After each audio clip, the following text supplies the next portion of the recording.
যদি আবার বিএনপি এককভাবে ক্ষমতা যায় তাহলে আবার বাইপাস রুট কিন্তু আবার আওয়ামী লীগ ঢুকবে, আবার ভারত ঢুকবে, আবার এই দেশে চাঁদাবাজি আরো বাড়বে, আরো মায়ের সন্তান কোল খালি হবে, এদেশের টাকা বিদেশে পাচার হবে, ফিরাতে পারবেন না। এই দেশকে সুন্দর করার জন্য আমরা পিআর পদ্ধতি নির্বাচন দাবি করেছি, কিন্তু এখন এটাকে নিয়ে হাসতামশা করছে যে খায় না মাথায় দেয়। আমরা বলবো যারা খায় না মাথায় দেয় পিআর বোঝেন না, তাদের রাজনীতি করার অধিকার বাংলার জমিনে থাকতে পারে না। 91 দেশের মতো পিআর পদ্ধতি রয়েছে, যেখানে কোনো দেশ তারা নেপাল বলে অমুক বলে সমুক বলে, কিন্তু আসলে বাস্তবতা হলো যারা পিআর পদ্ধতি অ্যাপ্লাই করেছে তারা কি সেই পদ্ধতিকে ফিরে আসছে? এখানে 30-35% মানুষের ম্যান্ডেট নিয়ে ভোট নিয়ে সরকার পরিচালনা করে, আর 60-65% মানুষের ভোটের কোনো মূল্যায়নই হয় না। আর পিআর পদ্ধতির মাধ্যমে প্রতিটা ভোটারের মূল্যায়ন হবে, ফ্যাসিস্ট চরিত্রের সরকার তৈরি হওয়ার সুযোগ থাকবে না, চাঁদাবাজ থাকবে না, গুন্ডা থাকবে না। এইটা সুন্দর হওয়ার একটা কাঠামো তৈরি হবে, তার নাম হলো বিকল্প পিআর পদ্ধতির নির্বাচন। এই জন্য আমি বলবো 5ই আগস্টের পরে আমরা ঘোষণা করেছি যে ইসলামী দলগুলো আমরা যেন সব একত্রিত হয়ে ইসলামের পক্ষে একটা বাক্স পাঠাতে পারি। আলহামদুলিল্লাহ, এটা কিন্তু বাংলাদেশের মানুষ খুব সুন্দরভাবে গ্রহণও করেছে এবং তারা অপেক্ষায় রয়েছে যে ইসলামের পক্ষে একটা বাক্স আসবে, আর তারা নির্বিঘ্নে এবং মনের আনন্দে স্বাচ্ছন্দ্যে তারা ইসলামের বাক্সে ভোট দেবে। কথা ঠিক কিনা? কিন্তু এক শ্রেণী কিন্তু বর্তমানে নেমেছে এই জোটকে ভাঙ্গার জন্যে এবং ইসলামের পক্ষে একটা বাক্স দেওয়ার প্রক্রিয়াকে নষ্ট করার জন্যে। এদেরকে চিহ্নিত করতে হবে এবং তাদেরকে আমরা পরিষ্কার বলতে চাই, যদি আজকে আপনারা বিভিন্ন রাজনৈতিক দল ইসলামের যারা রয়েছে দোষ ত্রুটির অভাব নাই, কিন্তু বিএনপির ব্যাপারে আপনারা কোনো কথা বলছেন না কেন? বিএনপি পরিষ্কার বলেছে, কি বলেছে? তারা শরিয়া আইনে বিশ্বাসী না।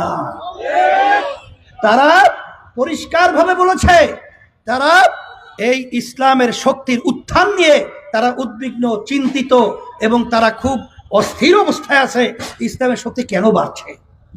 এবং তারা পরিষ্কার বলেছে তারেক রহমান যেই দেশের ভিতরে মৌলবাদীর অভয়ারণ্য হতে দেওয়া যাবে না।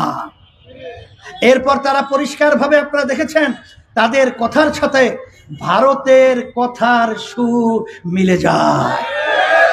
আমরা পরিষ্কার আজকে বলছি ঘোষণা দিয়ে, আমরা আমাদের চিন্তার আলোকে বলছি, যদি আবার বিএনপি এককভাবে ক্ষমতায় যায় তাহলে আবার বাইপাস রুট কিন্তু আবার আওয়ামী লীগ ঢুকবে, আবার ভারত ঢুকবে, আবার এই দেশে চাঁদাবাজি আরো বাড়বে, আরো মায়ের সন্তান কোল খালি হবে, এদেশের টাকা বিদেশে পাচার হবে, ফিরাতে পারবেন না। এই জন্য আমি পরিষ্কার বলছি, আসেন আমাদের এই দেশকে আমাদের পরিবর্তন করতে হবে।